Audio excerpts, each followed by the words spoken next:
যুবকের গেঞ্জি দেখলে কান্না আসে। কোথায় আর্জেন্টিনা, কোথায় ব্রাজিল? আর্জেন্টিনার 70% মানুষ আছে যারা বাংলাদেশ চিনে না।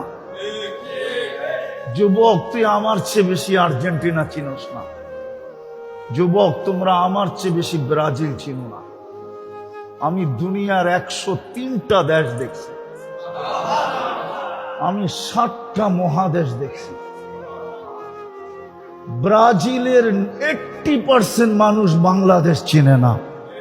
ওর গায়ে কোনোদিন ব্রাজিলের গেঞ্জি থাকতো না, আর আর্জেন্টিনার গেঞ্জিও কিনতো না। বাংলাদেশে মনে হয় 100 কোটি টাকা এই সিজনে শুধু গেঞ্জির পিছনে যাবে। ব্রাজিল আর আর্জেন্টিনার গেঞ্জি কিনতে যায়, খালি গেঞ্জি কিনবে না, আবার দলাদলি করে মারামারিও করবে।